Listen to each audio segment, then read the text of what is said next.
As Real Deal Neil would say, man, this one is a diamond. An Everest edition, y'all. Nah, I'm just playing. But big shout out to him and Wild Willie's Customs, because a lot of their motivational videos provides me with a lot of information I needed to build this truck. So here's to you guys. But I wanted to make this video showing you what a 4-inch BDS lift kit would look like on a 23 F150. This one's mine. I did it myself and the help of my friend Calvin, laying on my garage floor. Took about 12 hours. It's a 4-inch BDS snap ring kit. That means I use my coilovers from the factory struts, and they're Fox struts with some really good hardware, drop brackets, cross members, bolts, bells, whistles, you name it. The kit came with a 3 1/4 rear lift block. I changed that out to a 4-inch block. The reason being is this truck sat perfectly level when I put the kit on, and I wanted the rear up just a hair with a slight rake, so if I'm towing something, it's not a complete squat truck.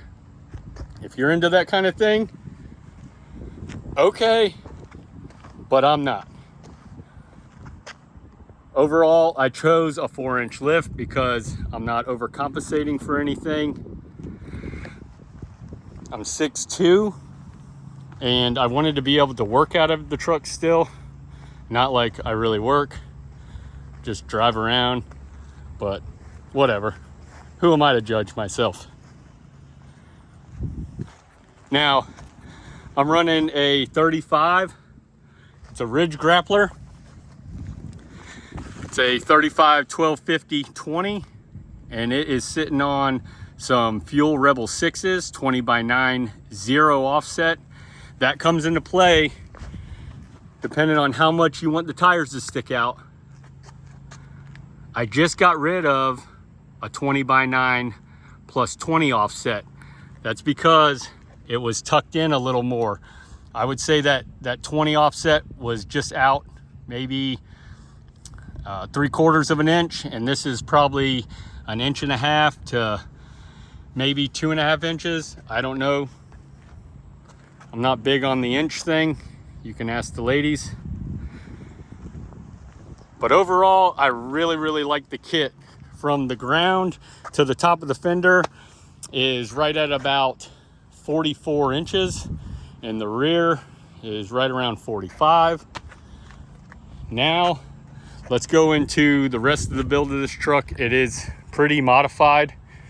I upgraded the headlights to the Tremor headlights. They do bend and work properly. I rewrote everything with forescan. Big shout out to Calvin again. He helped me do that. Put the leveling sensors on this way, so when we're towing, the headlights go up and down as needed, so they're not shining in the trees. I threw on some dual exhaust, painted the tips satin black. They look decent. It's a Bola S-type. I did not want it too loud, so there's the resonator, and there's the Bola exhaust muffler. Let's do a little start for you so you can hear it.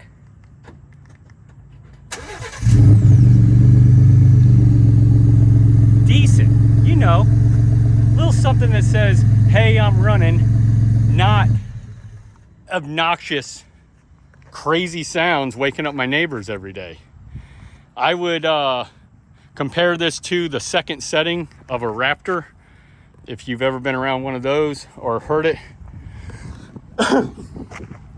Did the Tremor taillights, had to rewrite those as well.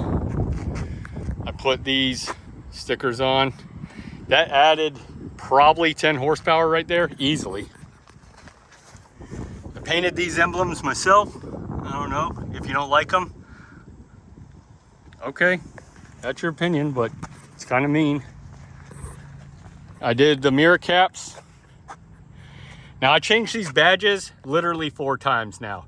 So one time I had them where this was the factory gray, and then this was black, and then I had these where these were gray, and this was gray, and then black, and then gray.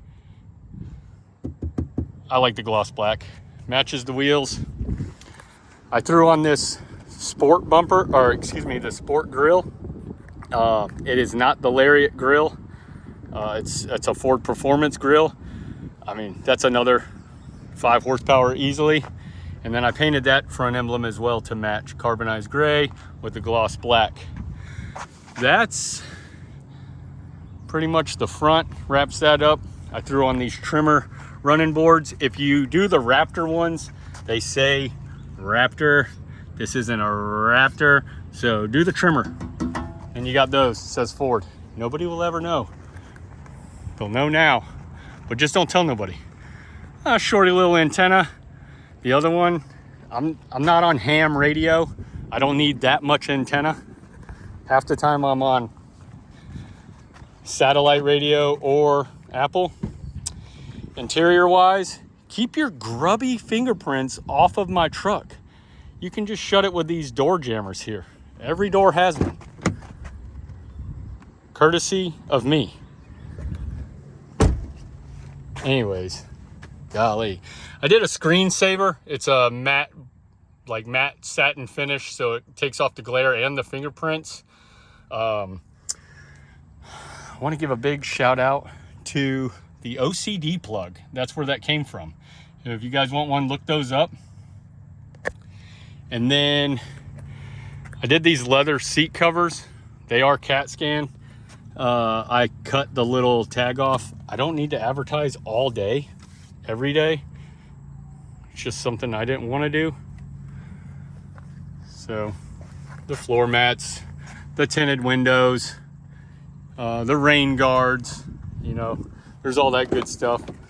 I took all the door panels off and I used some sound deadening, kill mat to be exact. And then I upgraded all the factory speakers. I upgraded them to the Kicker KS series.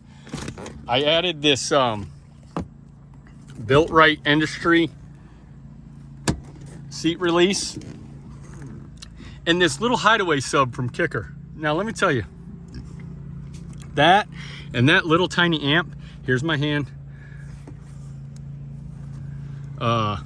It's so loud. I like it. It provides so much bass, everything I'll ever need and more. Go back to the outside of the vehicle again. I did this Retrax Pro bed cover. It's decent. And then did a little mat in there just so stuff don't go slipping and sliding around. 4-inch or maybe a 6-inch. Let me measure real quick. Zip. That's like 20 inches there. Anyways, drop hitch so I can move the trailer around. And then I put on these tow hook jobs. Painted everything under here because every one of these trucks that I've had, and unfortunately or fortunately, I've owned a lot of trucks, but they're all rusty lately. So anyways, that's pretty much everything I can think of. I added these mud flaps. Sorry, that's not everything I can think of. Let me think of some more stuff. When I did these mud flaps, I put the 3M protectant on it right there, just because I didn't want it scratching up my paint. Like I'm gonna keep this truck forever. But got these little mud flap job removers. I don't know, for whatever reason, Ford thought they needed to put a 6-inch mud flap right here, like I drive in reverse every day.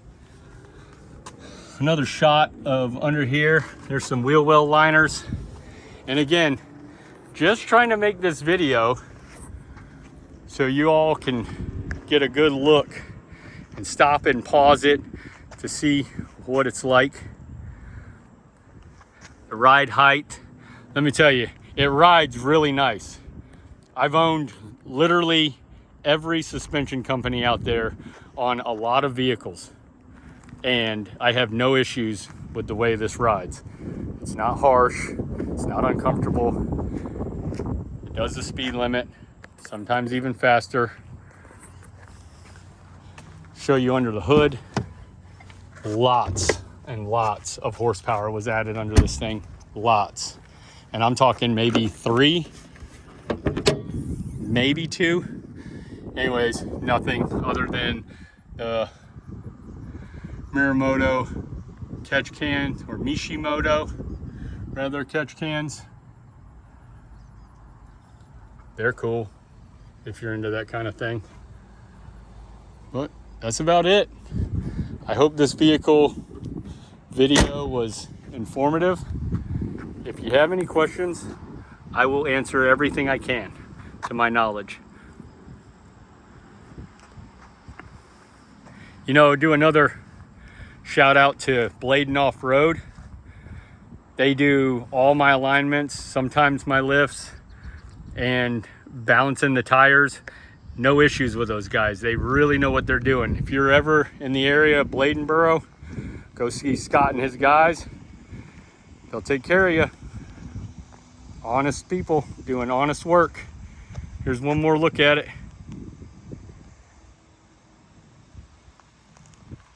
Thanks for tuning in.